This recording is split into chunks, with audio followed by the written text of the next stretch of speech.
it's not only your son or daughter that are drug addicts. There is kids out here dying with it. There's elderly people out here dying with it. It's not only this certain people. Yeah. And I mean, you could get it anywhere. I mean, I don't do drugs, and I could go out here and die just by touching something.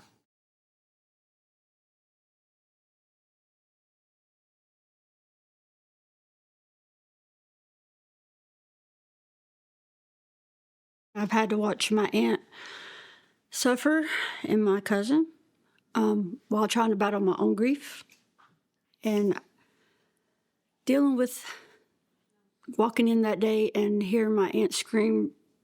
I think that sound still has played in my mind over and over again all the time.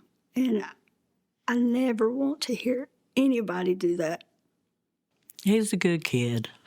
He had this thing about building stuff, and he used to build motors with all the junk in the yard. If he found something he could build with it, he did. One time, my dad, which is Roy's uncle, Roy was riding a dirt bike and he went midair right straight into he was fixing to go straight into the trailer. And my dad came out of nowhere and tackled him. So he went in the trailer, which was hilarious. Not at the time, but also there was an incident like when I was young, we would jump on a trampoline and there wasn't any like padding around back then to put on the trampoline. Well, we were jumping and he says I pushed him. I don't remember that. Anyway, well, when he went backwards, like one of the things stuck in his head, and I'll never forget it. He never let me live that down because it got stuck. And I'll never forget it. And I felt so bad, but he always had to give me a hard time about it. But it was funny. Everything with him was just a joke. Like he didn't take life seriously. He just truly just loved everybody. He wanted everybody to be his friend, and he just cared about people. It was any brother-sister relationship. We fought all the time, but nobody could mess with his sister at the end of the day.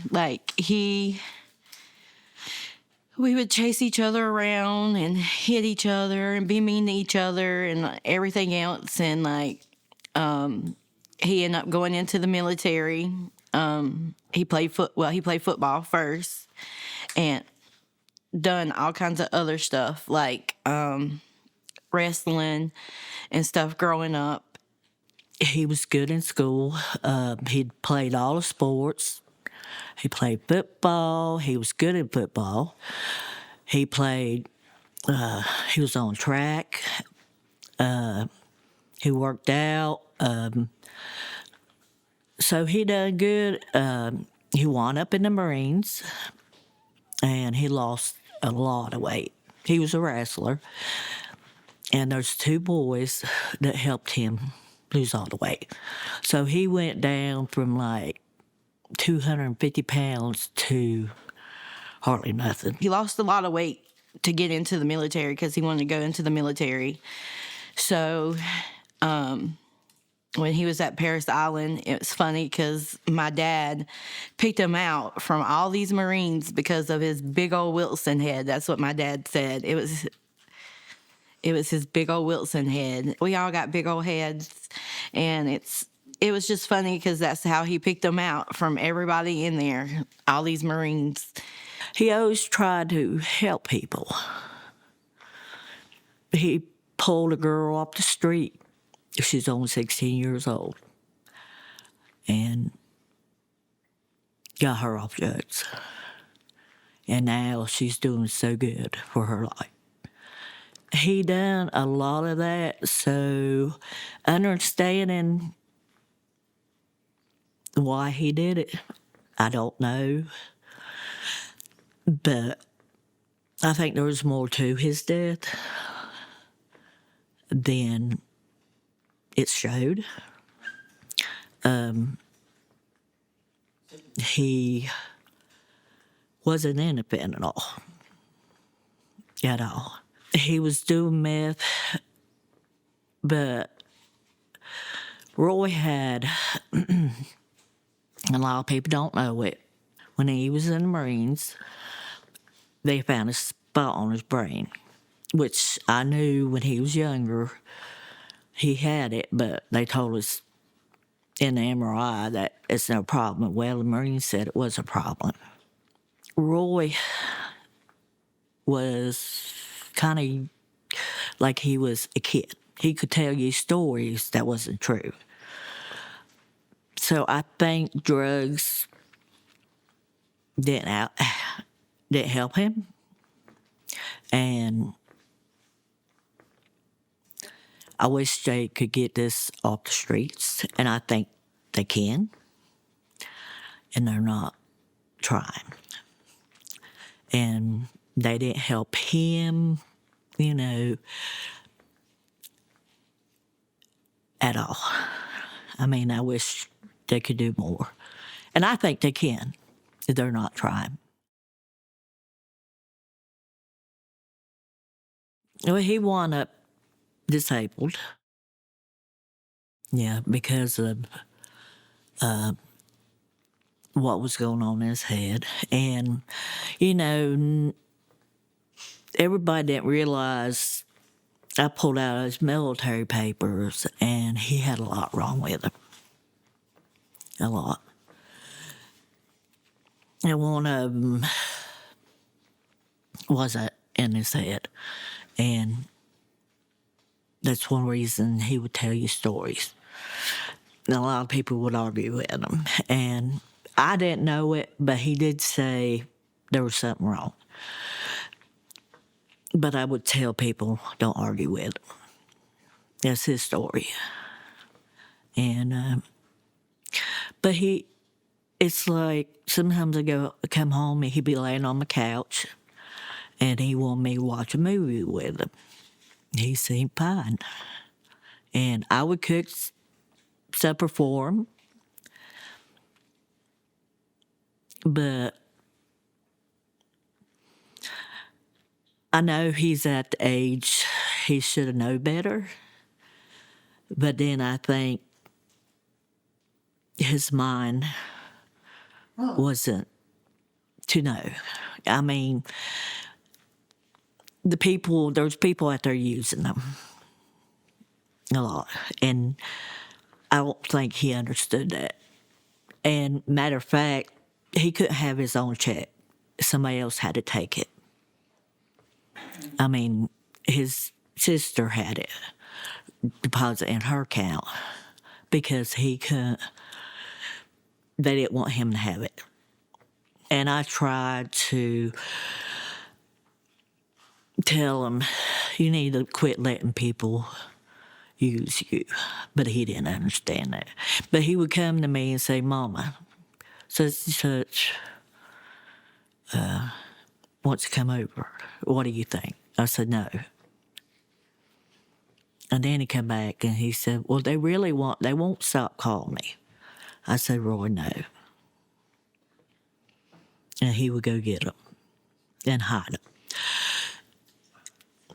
So he would call me all the time, and the night he died, I can't understand why he didn't call me. And he has a dog, and that was his pride and joy. And if he didn't put him up, there was something wrong. And the dog was outside. And his niece, he would call his sister or his nephew and say, can you put my dog up? And they would go out and put him up if he wasn't home. So. How Roy died is not who Roy was. Everybody just takes their own path. And as me and his sister, Brandy, we're both recovering addicts, we made it. But he just didn't. And I think it was by choice of people he hung out with, and he loved too much and trusted way too much. And that girl was nothing but trouble, but Roy wasn't going to listen. He was hard-headed, and he was not going to listen. No matter how much you fussed at him or whatever, like, if he loved you with his whole heart, and that's what he did. He always was willing to help people.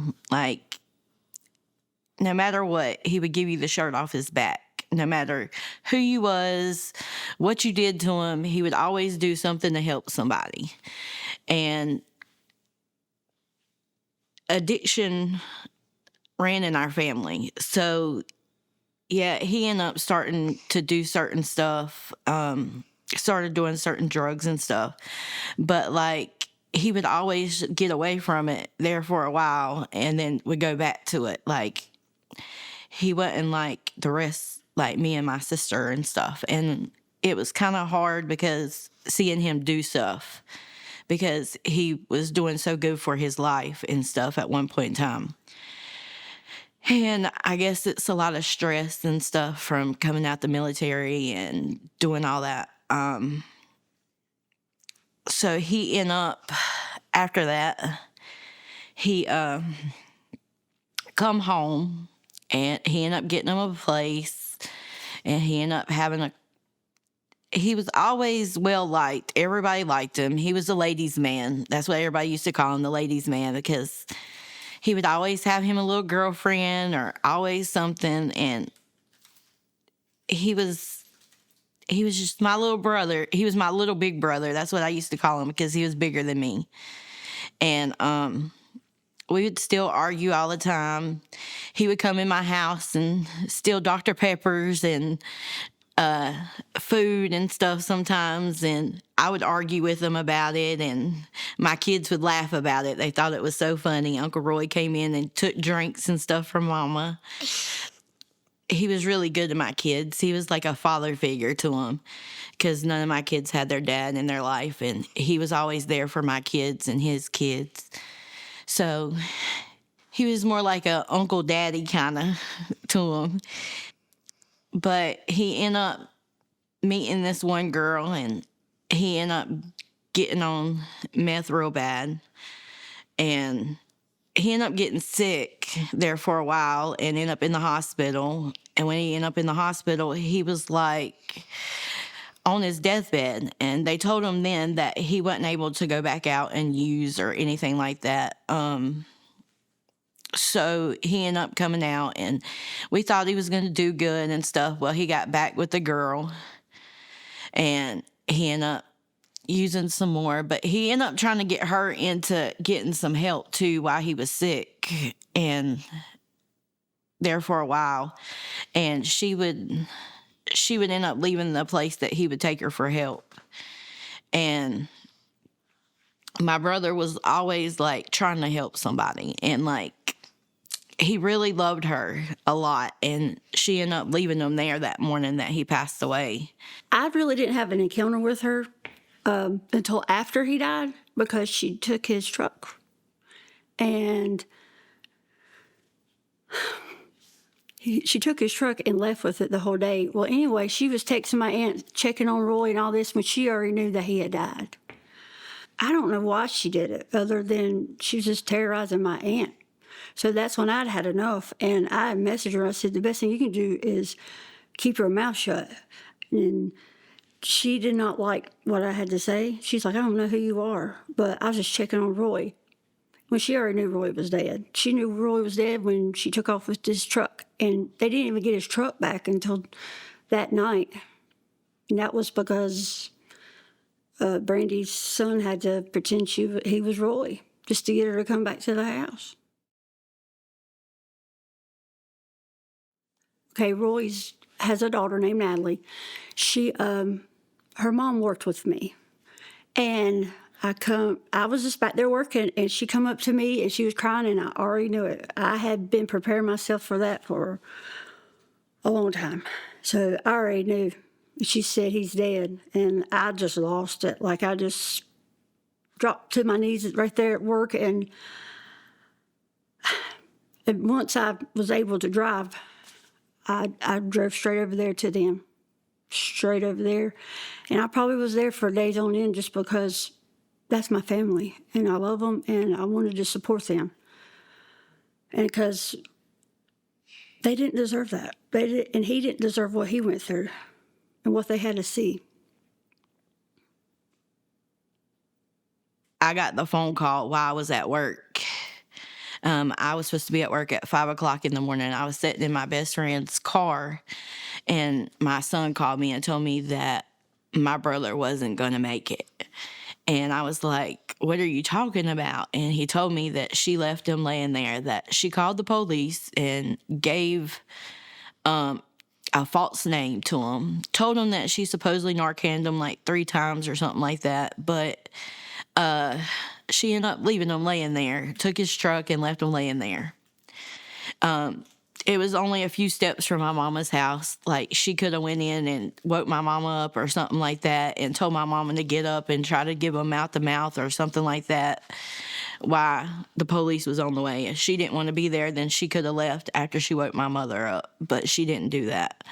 And that's what hurts the most about it, like, because she could have possibly saved my brother's life in the process, but she left him. And Davidson County Sheriff Department told me and my mama that it was just mainly another addict gone. And it's sad because that's somebody's loved one. At the end of the day, if it was one of their loved ones, they would have been there and they would have done whatever they could to help them and do whatever they could to do whatever they could find out about it. And instead, they didn't do that with my brother. It was just another addict gone. Like, it didn't matter that he was in the military for years. It didn't matter that he had a family. And it's just sad because that's what their job is to do, to help families and do stuff like that. And it really hurt me and my mom because of that. And I had to step up and do a lot of stuff for my mom because she had a bunch of grief. And, like, yeah, I had grief, but I think I held a lot of it in, and she let it out. And everybody grieves different. So I had to help her out with a lot of stuff after my brother passed away. The law come out and was, yelling at us and told us when I got out there. And my grandson said, I think Roy's dead. And I think I went into shock because, I seen him laying out there. And that was hard. But I can't say nothing. It's like, and there's somebody gave him Narcan, and then they left. They gave him a false name, and they left in his truck. And they told me that there was nothing they could do about it because it's between him and her. And he was already dead. So, and like she told him that she was there, and he come in, she was there about 8 o'clock, but his phone, by reading it, said different. It said that he didn't get home till 11 o'clock. And there was her and somebody else in his camper wouldn't let him in. So, and I reckon I could have done more about it, but it hurt me. And it still bothers me. So, that I didn't do. Now it bothers me that I didn't do more.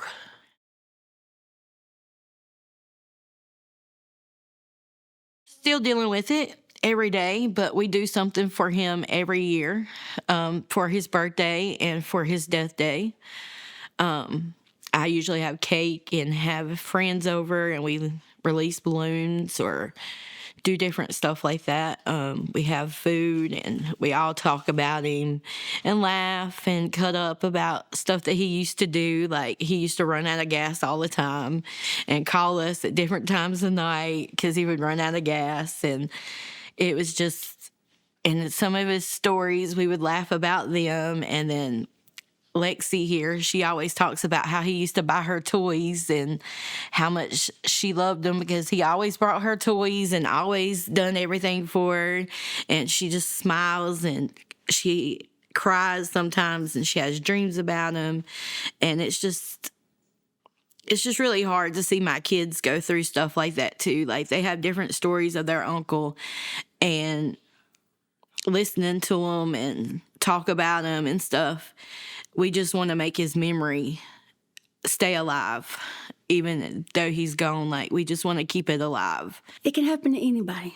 It don't matter who you are. It happens to everybody. And, people look down on you because you are a recovering addict. And it is hard for addicts to come out and want to get help because of people that do snub you or look down on you. But help is out there. And just don't give up on that. Like, don't give up on wanting a better life for yourself, because I was in that same spot and I thought I was done. I was just ready to die. And, but I didn't. God brought me out. And here I am today of living proof that you can recover. And if I can recover, anybody can recover. Everybody has a different story. But all you can do is really pray for people.